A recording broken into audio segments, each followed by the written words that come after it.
intend to use in crafting or coming up with a negotiation framework with the Deputy President, William Ruto. So we want to state that Kenyans are a progressive and working, democratic and peace-loving people. The citizens we represent from Central Kenya and its diaspora are an enterprising, patriotic and working community that are sons and daughters who hustle their way to establish some of the most successful enterprises in the Republic. Our region and its diaspora is not only bestowed with these enterprising people, but is also the most productive in revenue generation to government, while also supporting millions of livelihoods across the region. We, however, note that through systematic government actions, mostly designed towards private enterprise gain, our people have been impoverished, millions of livelihoods destroyed. Many of our traders and business people have deliberately been driven into poverty through government policies coupled with unprecedented high-handedness.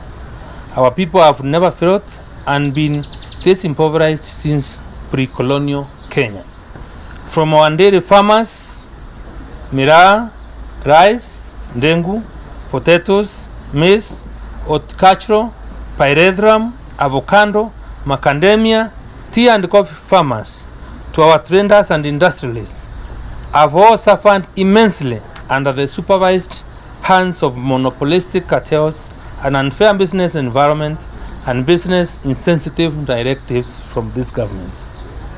Our business community has literally been wiped out of business, our individual and communal enterprise defiled by a system largely driven by contempt coupled with a strong sense of entitlement. From downtown Nyamakima's imports and export traders who want hopes of government support to grow their import businesses into cottage industries, learning from the countries they have imported them from to become later-day manufacturers, have been left to watch in dismay, sheer anguish, pain, as their lifetime savings, capital borrowed from banks, went up in flames under the guise of their imports being declared counterfeits. Today, they shed burning bitter tears of pain as banks auction their properties. Acres of newspaper advertisements of these property auctions bears witness. May we dare mention that again the very same banks auctioning them have been driven by government policy to lend at high interest rates as government grounded private enterprise from the credit market. This policy is and has been deliberate as it benefits a few. The bank owners, needless to say, at the expense of our struggling population. This is in contrast to the Kibaki regime, and I quote and repeat, is in contrast to Kibaki's regime deliberate policy that reduced government domestic borrowing, leaving banks to hawk cheap loans at every street corner, injecting cash flow into the economy and driving economic growth.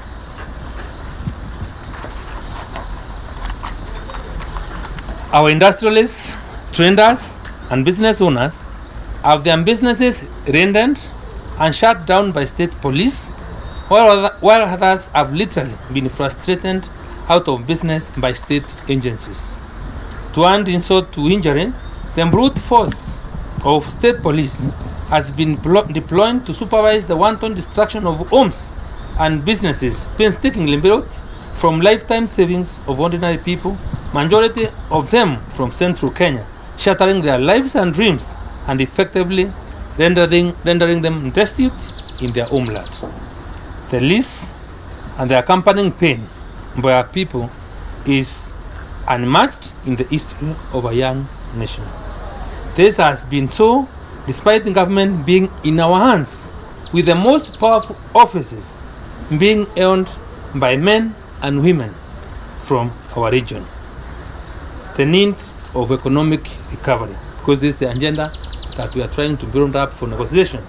It is this sad state of affairs that necessitated the coming together of the 62 elected leaders from our region last week, seeking to re-engineer the model of engagement by our region's leaders with others as we seek to restore our nation's economy back to the trajectory that President Kibaki left it at. In our meeting last week, we discussed and resolved to open formal negotiations with Dr. William Ruto, whom majority of our constituents identify with as their candidate of choice and one whom they trust to carry the aspirations of economic recovery and growth of free enterprise, while also appreciating that the economic recovery agenda will transcend the current administration. I now invite my sister. The strategies and to deal with the issues that have been read out by my brother here, we will need to put in place a negotiation framework, and therefore I proceed from there. As agreed amongst ourselves, the negotiations will be divided into two parts. Part one is the economic agenda of the 11 counties, and part two is the region's political interest. We also agreed to set up committees with representatives from each county to steer the discussions, which we intend to be centered around our citizens' issues and aspirations.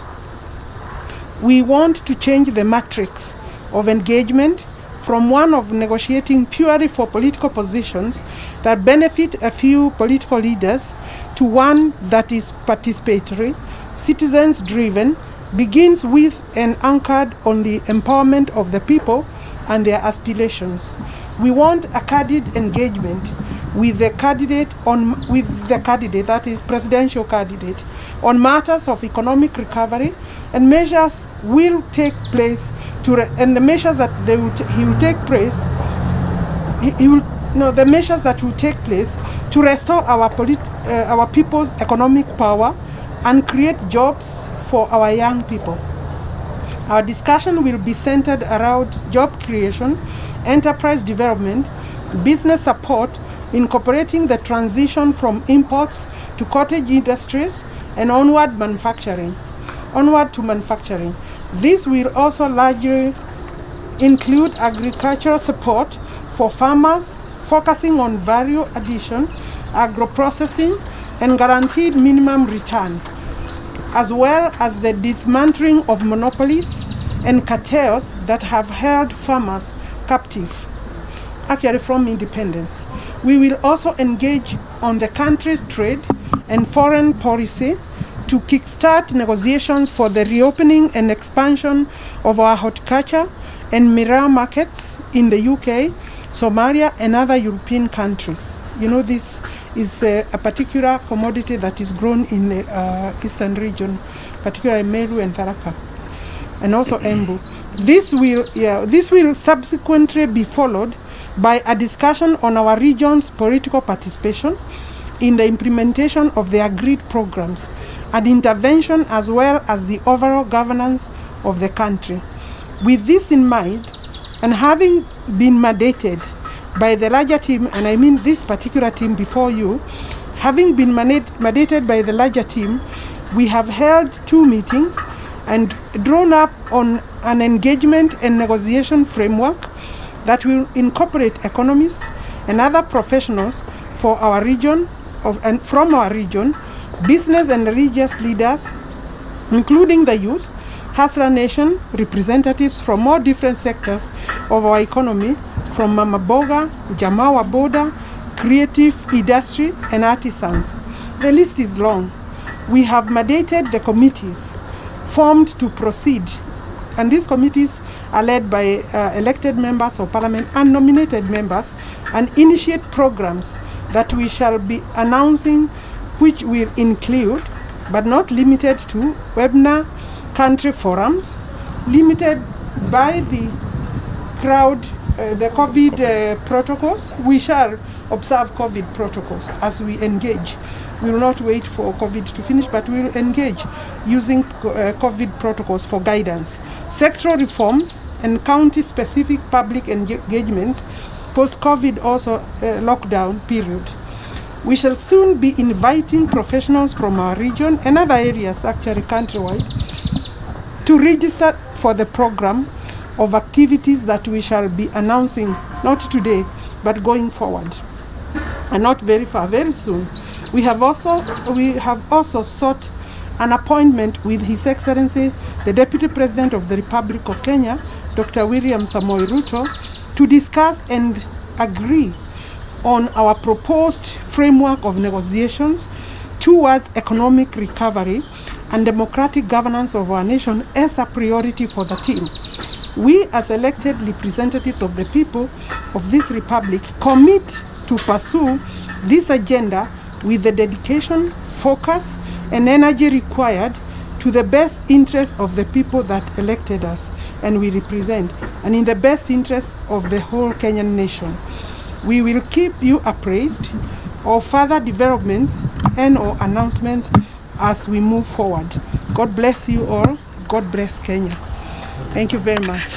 Mheshimiwa Ngirishi kutoka Kirinyaga, ya kuwa kando na Wakenya wengi kuwa watu ambao ni watu watendakazi wa bidii na watu ambao wanazingatia maendeleo yao, sisi kama viongozi kutoka Mlima Kenya tuliweza kukutana wiki iliyopita na tukaweza kuzingatia zile shida zote zimewakumba wakaazi wa maeneo ambayo tunawakilisha bungeni kama viongozi, yakiwemo mashida ya ukulima, kazi ya ukulima kuwa haina faida kwa mkulima sababu kuna cartels tulivyosema ambazo wamefanya biashara ya ukulima ni ya kuwasaidia wao na biashara zao peke yao.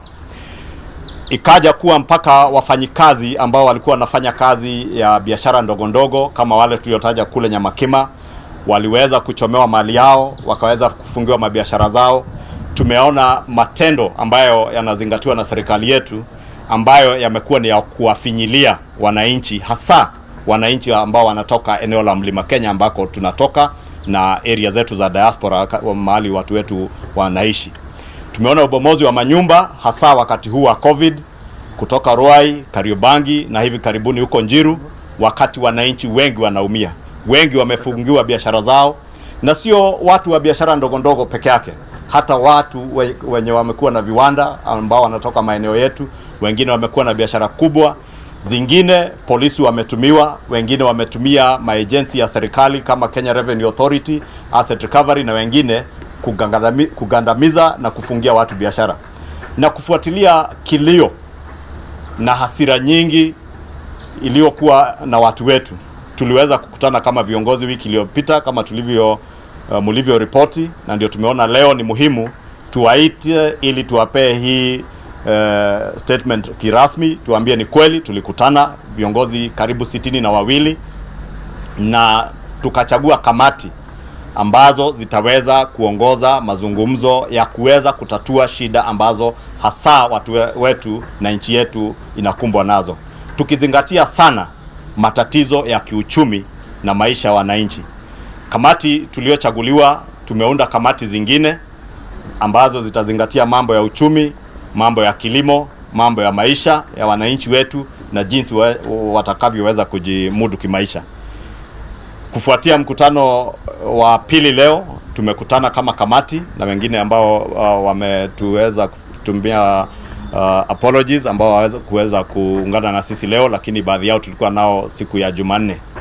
Na tumekubaliana ya kuwa yale mambo yote ambayo tunataka kuzingatia hasa ya kiuchumi, tutafungua mazungumzo na naibu wa rais ambaye wakazi wengi wa maeneo ambayo tunawakilisha wanaona ndiye kiongozi peke yake ambaye wanaweza kumwamini kusukuma gurudumu za kuweza kuokoa na kufufua uchumi wa nchi yetu na kuendesha serikali kwa njia ambayo ni ya kidemokrasia. Na sababu tulipewa jukumu na wale viongozi wenzetu tuanze kufungua mazungumzo. Tumesema tunataka kubadili mfumo wa mazungumzo ya uongozi na siasa wa nchi yetu. Tunataka mazungumzo yawe sio mazungumzo ya kuzungumzia vyeo na viti. Tunataka tuanzie mazungumzo na yawe yanazingatia tabu na maisha ya mwananchi ambaye tunamwakilisha. na huo ndio mfumo tumeweza kukubaliana na wale viongozi wengine ambao tutafuata, na kufuatilia huo mfumo tumeuliza na already muelezea naibu wa rais kupitia ofisi yake ya kuwa tungetaka tuwe na kikao na yeye sasa, ili tukubaliane ule mfumo ambao tutazingatia kwa mazungumzo kati yetu kama viongozi na yeye kama kiongozi anayetafuta uongozi wa nchi yetu, ili tuhakikishe ya kuwa yale matakwa yote ya wananchi wa eneo letu ama maeneo ambayo tunawakilisha na wale wananchi tunawakilisha yanazingatiwa na serikali ambayo tunaona itaweza kushika hatamu ya uongozi wa nchi yetu kufuatia uchaguzi wa mwaka ujao. Kwa hivyo tunataka tusisitize ya kuwa mazungumzo yetu hayatakuwa yakizingatia sana na hasa ugawi wa vyeo, hata kama tutafika hapo, lakini kwanza tunataka tukubaliane mambo ya mwananchi, mambo ya biashara ya mwananchi, mambo ya maisha ya mwananchi, venye mwananchi ataweza kuwa mambo yake yamewekwa kwa meza ya uongozi. Hayo ndio tunataka tuzingatie kwanza. Tukishakubaliana hayo, tutaenda kwa sehemu ya pili ambayo tumesema sehemu ya kwanza ni agenda ya uchumi na ufufuzi wa uchumi. Sehemu ya pili ya mazungumzo yetu itakuwa sasa ni yale ya mambo ya kisiasa na venye nchi yetu itaweza kuwa kuongozwa, mambo ya governance ya nchi yetu kwa njia ya kidemokrasia, tukiwabeba wananchi wetu wote. Kwa hivyo tumekubaliana hayo, na hivi karibuni tutaweza kuwatangazia tukiwauliza wale wengine wenzetu, professionals, our religious leaders, viongozi wa biashara, wananchi wa kawaida, wale kutoka mama mboga, watu wa bodaboda, watu wa salon, wale wasanii wote, kila mtu tutakuwa na vikao za kuweza kujadiliana na watu wetu, tuhakikishe ya kuwa kila kitu na masuala ya kila mtu yamebebwa kwa meza ya kutafuta uongozi, na kuhakikisha ya kuwa tutazingatia mambo ya mwananchi kwanza, sio ya viongozi mbele. Asanteni, na tutaweza kuwajulisha tukipangilia hayo. Tumesema sababu ya COVID protocols tutakuwa na ile tunaita webinar ya mambo ya kiuchumi na hayo masuala mengine yote, na hayo yote tutakuwa tukiwajulisha tunapoendelea. Acha nimkaribishe dada yetu about political positions and that kind of stuff, but like you have heard, we are really just only focusing at this point and in this phase on economic growth of the country, on getting us back on track. And once we are back on track, then every Kenyan will be happy. And at that point then, once we have agreed on what will be the economic blueprint post 2022, then we would be able to determine who, what, where would we be getting what positions and who would be occupying that. So for us right now, we are saying, like we have said in the last 1 year, the conversation in this country is changing and it will have to change. So we are no longer just talking about positions, but talking about uplifting the lives of Kenyans, and that can only happen if we get it right through economics. Thank you. And maybe we have seen Kieleweke people criticizing us for engaging William Ruto into talks. We want to tell them, why are they concerned? They said William Ruto will not be around in 2022. Why are they concerned that we are in talks with somebody they have said will not be around? We are also asking them to go and enter into talks to the candidate of choice. If their candidate of choice is Raila Odinga, the Kieleweke people should enter into talks with Raila Odinga and come and tell the people of Mount Kenya what they have negotiated. As we are in talks with William Ruto, those who want to enter in talks with Gideon Moi, they are free to do so. But they should not be concerned about our talks with a candidate they have already said on record that he is not going to be around in 2022. Why are they concerned? Morelli, I want to say something.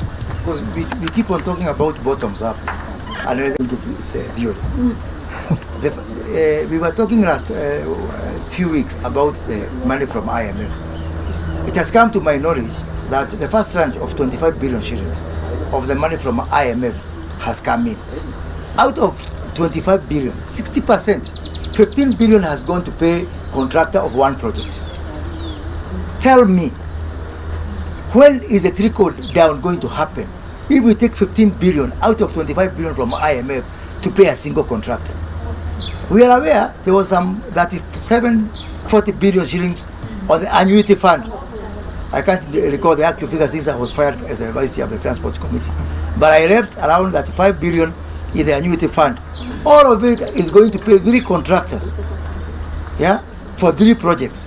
Tell me, when is trickle down going to happen? That is why I'm saying, if we get anything from this government, it's a bonus. We have given up. These are 3 Chinese contractors, which are building the Mau Mau Road. And Mau Mau Road is a very important piece of development. And this other one, it is the one which is paying the contractor for the Liloni, the airport one. 15 billion single payment. This other one, that 5 billion, 3 contractors. This government is on a Scots as policy. Wamesema ni masaa ya kufunga kazi, yeah? Ni bei ya kufunga kazi, mtu aende nyumbani na ile amebeba. We need to be careful.